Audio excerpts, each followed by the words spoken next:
Over the course of nearly a decade, From Software's franchise Dark Souls has become many things for its dedicated fans.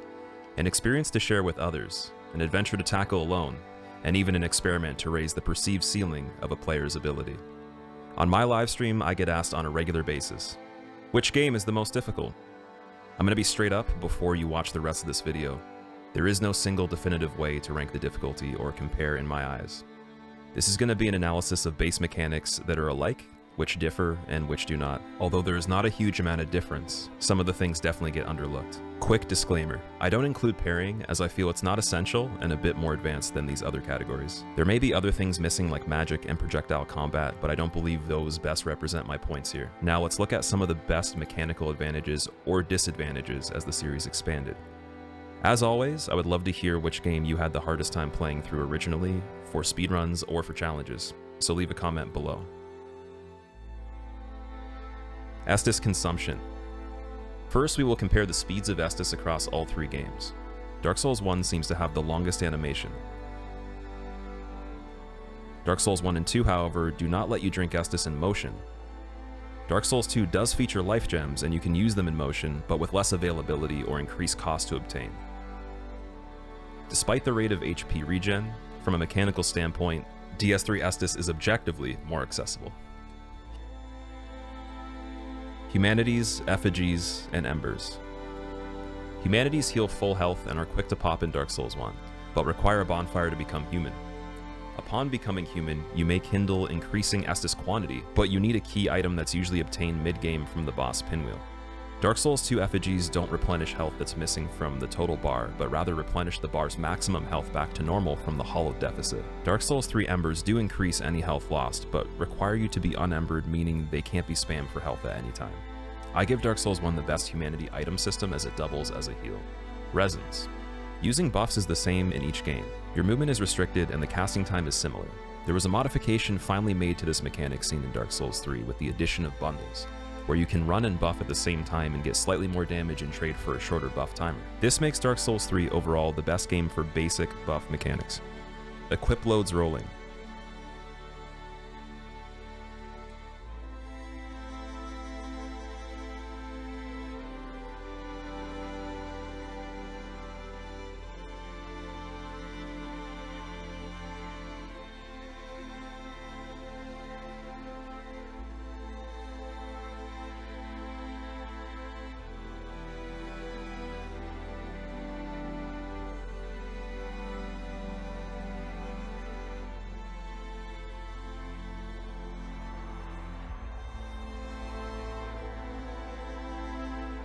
You will notice once going past 30% mark for rolling mechanics, you end up getting slower on each game.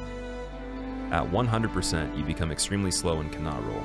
All three are fairly even for these animations, although Dark Souls 1 has very low invulnerability frames, while fat rolling in my experience. Dark Souls 2's effectiveness of rolling is gated behind the adaptability stat, which needs to be roughly around 32 to surpass the invulnerability already granted from the other games. Dark Souls 1 also is locked to 4-way roll, while the other two games are 8-way rolling while targeting an enemy. This makes the need for free camera control or unlock gameplay greater than its sequels. Dark Souls 2 and 3 allow you to sprint while locked on, making them superior in the mobility department. We're going to get to where Dark Souls 3 balances this ease of control with difficulty later. Ladders. Dark Souls 1 unfortunately has not yet invented the quick climb for ladders. The slide was still there, but no way to quick climb. DS2 ended up implementing this mechanic years later, and we saw its return again in Dark Souls 3. This makes escaping enemies a little easier and is a nice quality of life feature. Sliding down ladders is about the same speed across the board.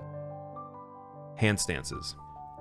You won't be able to two-hand an offhand weapon in Dark Souls 1, but you can in 2 and 3. 3 other unique combat mechanics were added down the road as well. We're talking about power stancing, weapon arts, and charged heavy attacks. Dark Souls 2 power stancing allows you to combine the damage and moveset of 2 weapons. Unfortunately, it didn't appear in the final title of the series. Weapon arts are basically bonus attacks unique to different weapon classes or special weapons. Charged heavy attacks come into play when Bloodborne released as one of the 2 ways to get a critical attack, and in Dark Souls 3 they can be used for staggering combos. None of these mechanics have extreme influence on difficulty or accessibility for first playthroughs or challenge runs in my opinion, but can help in specific situations. Boss fights. Boss fights in Dark Souls have definitely changed over the course of years. Here you see Dragonslayer Ornstein and Executioner Smo, one of the hardest bosses in the series. While they didn't have an absurd library of attacks and were reasonably paced, the combination of their complementary playstyle made for some devastating combos and overwhelming pressure, even for a 2011 game. The part of this discussion that outlined movement and rolling while locked on shows its limitations in this fight.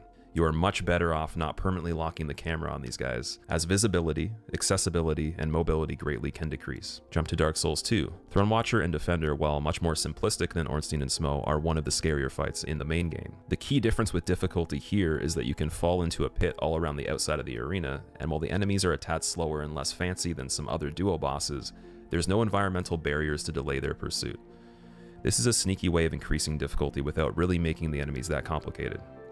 Dark Souls 2 had some incredibly well-made bosses and some others that are infamous for artificial difficulty. Now remember where I said Dark Souls 3 would atone for its ease of use and provide difficulty elsewhere? Enemies of most kind put much more emphasis on complex attack combinations, and some bosses can even auto-read your inputs like healing. Soul of Cinder is a great example of a boss that is superior, aggressive, and quick compared to some of its older counterparts. The thing even has well over 10,000 HP, making it quite a battle. Because Dark Souls 3 is easier to physically control than the other two games, the difficulty of the enemies is met with a fair set of tools at your disposal. While it's still much more flashy and seemingly fast-paced, its quality of life features don't make it that much more challenging. Conclusion. Before we wrap up, I wanted to include every basic category Dark Souls 2 suffers at the tail end of the video, other than rolling, which we talked about earlier. Although all these animations look very similar, anything involving opening a door, chest, or entering a fog gate is immediately safer in the first and third game. In the second, you basically get invulnerability a tiny bit before the animation is complete, making enemy evasion on challenges and speedruns super tricky. As a side note to this video, I want to mention that one of the leading VPNs, NordVPN, offered to partner with this video, and as an existing active customer of theirs, I can't say enough good things. If you aren't familiar with what a virtual private network does, I recommend doing some research, but basically you can change your virtual location to anywhere in the world while keeping your data safe and secure.